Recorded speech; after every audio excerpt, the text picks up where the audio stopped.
Hey, Shane. Your wedding ceremony's over now, right? What time do you think you'll get home? Hello? What the hell?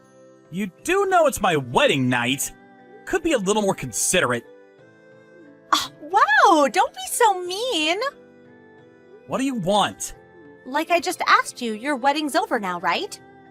Well, yeah, it is. So, what time are you gonna get home? By home, do you mean my parents' place? Duh, obviously. I won't be going back to my parents' place anymore. Huh? Or rather, I'll go back for things like birthdays and New Year or any other time I have a particular reason to. But starting from today, I'll be living with my wife Zoe in our new house. What?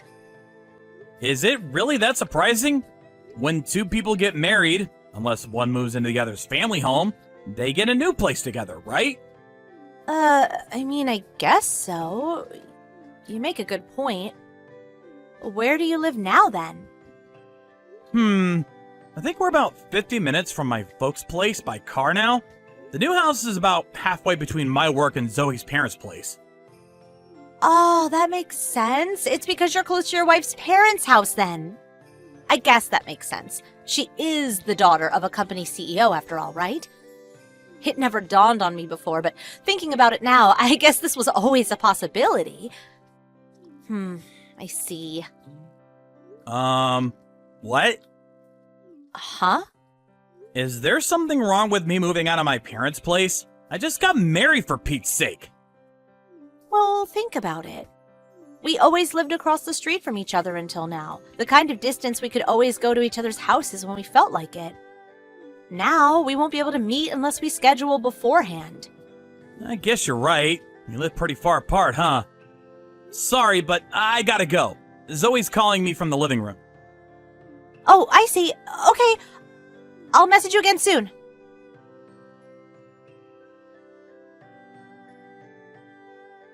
Hey, Shane. When will you guys be going on your honeymoon? What the? Where did that come from all of a sudden? You already decided on a date, right? We're planning on going 6 months from now. It's still in the preparation phase. Wow, that's a surprisingly long time away. We both have to plan around our work schedules. If your wife's the daughter of a CEO, she must have a lot of money. I bet you're going abroad, right? Right? Well, since you mention it, we are considering Mexico. Oh, I knew it! I plan on covering the expenses myself, though. Oh, really? Actually, fair enough. I suppose it would be kind of rude to go freeloading off the in-laws when you've barely been married 5 minutes. Anyway, Tanya, what exactly does any of this have to do with you? Surely that goes without saying. I'm gonna be coming along for your honeymoon, after all. What? Is it really that surprising? Of course it is! What the hell are you talking about? Do you know what honeymoon means? This holiday is for me and Zoe. If you're struggling, the definition is, quote, a holiday spent together by a newly married couple. Couple! Why in God's name would we take you with us? Huh? You mean I can't come? Obviously! Wow, what the hell? I just got my passport renewed for this. You did what? Oh, wait a sec. By any chance, is Zoe next to you right now? Yeah, she is. Why? Ah, I see. Say no more. I understand. You understand what exactly? I mean, I understand the situation. It's okay. You don't have to say anything else. See ya. I have no idea what's going on.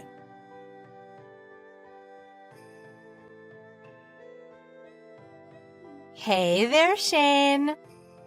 So guess where I am right now? I'm in the airport. Your mom told me what day you'd be departing. Oh, thank God she replied. But Shane, what am I going to do with you? I always knew you could be a bit of an airhead sometimes, but to think you'd forget to tell me what day we were leaving for our honeymoon. You silly Billy. You have to be more careful from now on. Okay, sweetie. I mean, it is true we were never going to be able to travel together. I guess you probably couldn't get away for long enough to send me a message, right? Oh, come to think of it, it makes sense that you didn't, so I understand. Actually, it's fine. Don't sweat it. Let's meet up after we both arrive at Mexico City Airport, okay? I'm boarding the plane soon, so I gotta switch my phone off now. Be careful not to get found out by Zoe. See you on the other side, my sweet honey pumpkin. Mwah.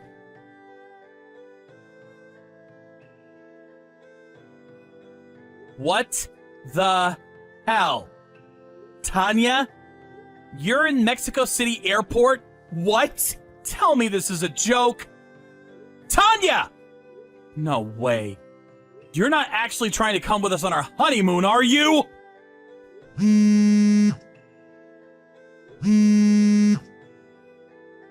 My messages aren't even marked as read.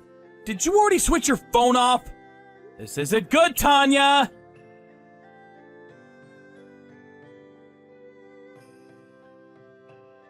Shane, sweetie pie, I just landed at Mexico City Airport!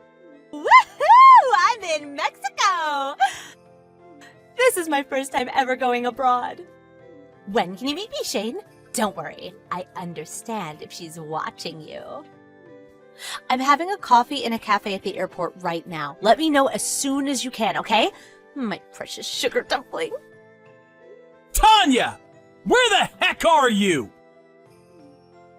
Shane, baby. I already told you I'm waiting for you in Mexico City Airport. Holy mother of God. You actually went and did it. For real, you actually got on a plane and flew to Mexico, didn't you? Well, duh. Anyway, where are you, Boo Boo Bear? When do you think you'll be able to give her the slip and meet me? Meet you? That's obviously not gonna be happening. What? Oh, no way. Did Zoe find out about us? Find out about us? What is there to find out? I showed Zoe all the messages you've been sending me. She knows everything and has done so this whole time. What? You started bombarding me with even more messages than before as soon as me and her got married. So out of consideration for her, I showed her everything. She's my wife, and I didn't want her to worry. Huh? Wait a second. You showed her? What have you done? Does this mean she already knows about our relationship? Our relationship? You're just a childhood friend who grew up in the same neighborhood as me. What exactly is there for her to know about? Huh? Wait, but we might have started out as childhood friends, but our relationship blossomed into a flourishing romance, and we became lovers and soulmates. What? We started dating 2 years ago when you came home after all that time away, when I confessed my eternal love for you. No. Come on, Tanya, that confession. You know I rejected you, don't you? What? I told you I was already dating someone. Yeah, you did, but you meant me, right? What the heck? That doesn't even make sense. No! Huh? I was dating Alice, my old coworker at the time. I didn't explain the situation in explicit detail because you didn't know her. But she was the reason I ended up going to a university so far away from home. I didn't want me and her to lose contact, so I picked the same one as her. We broke up eventually. Then after that, I finally met Zoe. Anyway, the crucial point here is that me and you have never dated, Tanya. I don't understand what could have possibly given you the idea we ever did. No. This can't be. You probably won't think of it as proof of my non-interest. But do you remember how after you confessed to me, I didn't message you a single time? In spite of that, you messaged me constantly, like a woman possessed. I was actually impressed at the mental strength it must have taken to continue messaging someone who turned you down like that. Totally undaunted. I wouldn't have imagined in a million years you were in the grips of a misunderstanding of such epic proportions. What is this? This can't be happening. Besides, how do you rationalize me marrying Zoe if me and you were dating? If we really were lovers and soulmates, do you think I'd make a grade A scumbag move of cheating on you? And not only that, but marrying her too? Surely that would make me the most despicable guy on the planet. Not once, not even for a second, have I ever had any intention of doing something so dishonest. Well, isn't it obvious? Zoe's the daughter of a CEO, right? Which means you're set to become CEO one day. And if you did, you'd be in a situation to provide for and look after me forever. I thought you married into riches for my sake, so me and you could be happy without ever having to worry about money again. You thought what? Lord, give me strength. I didn't marry Zoe because she's the daughter of a CEO, you know. Really? Anyway, what makes you think I'm gonna be the CEO one day in the first place? Huh? Well, because Zoe's the CEO's daughter, of course. Zoe's little brother's gonna be taking over her dad's company. What? I found out she was the daughter of a CEO after we started dating. That's not what drew me to her. And to be honest, I wouldn't care if she wasn't. Plus, the company I work for has no relation to her dad's company whatsoever. What? Besides, Zoe's motto is, "A penny saved is a penny earned." She's the most down-to-earth, frugal person I know.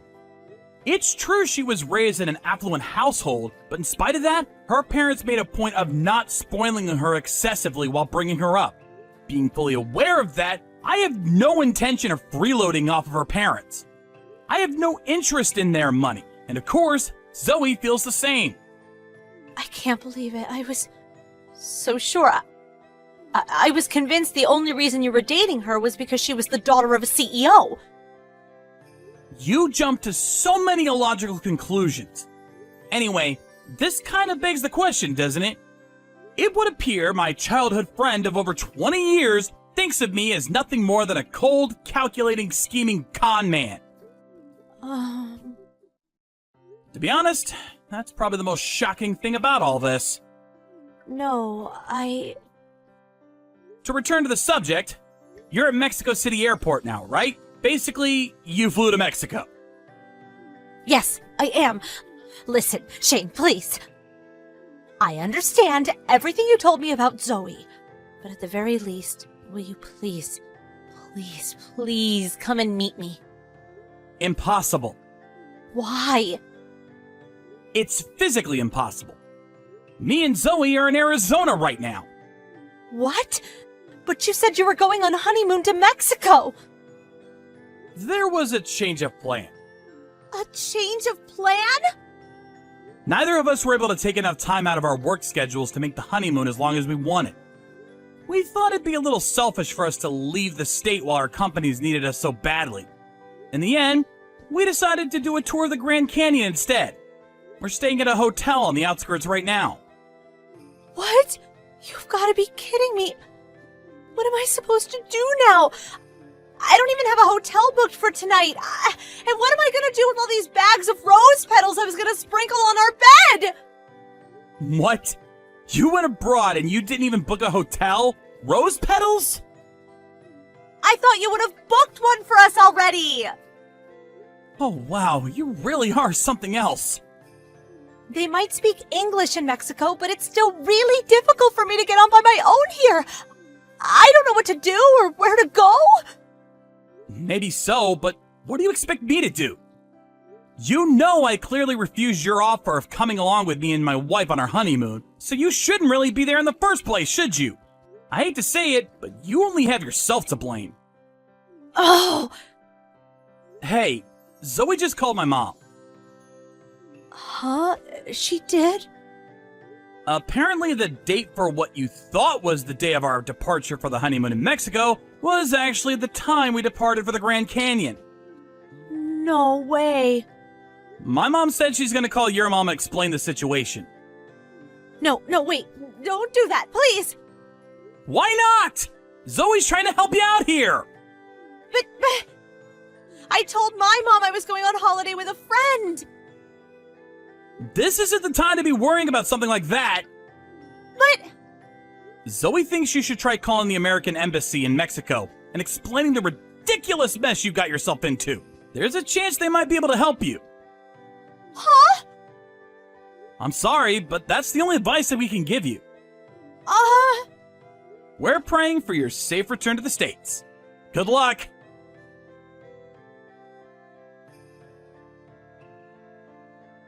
I heard that even after more shenanigans, Tanya did somehow or other manage to make it back to America at the end.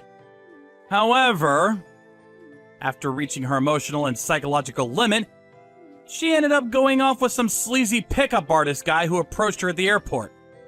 Apparently, they went for a few drinks at a nearby bar and had a one-night stand at a hotel. After returning home to America, the two of them continued dating on a long-distance basis. She fell head over heels for him, and after 6 months, flew over to his country. Unfortunately for her, after realizing the address the guy gave her for the place the two of them were supposed to be staying at was fake, once again, she went home in tears. Tanya's parents, who had finally reached their wits' end with their daughter's behavior, officially banned her from traveling within or outside of America. She quit her job, and I heard that now she's a full-blown NEET, who does nothing but sit at home playing romance games and complaining about her disillusionment with love.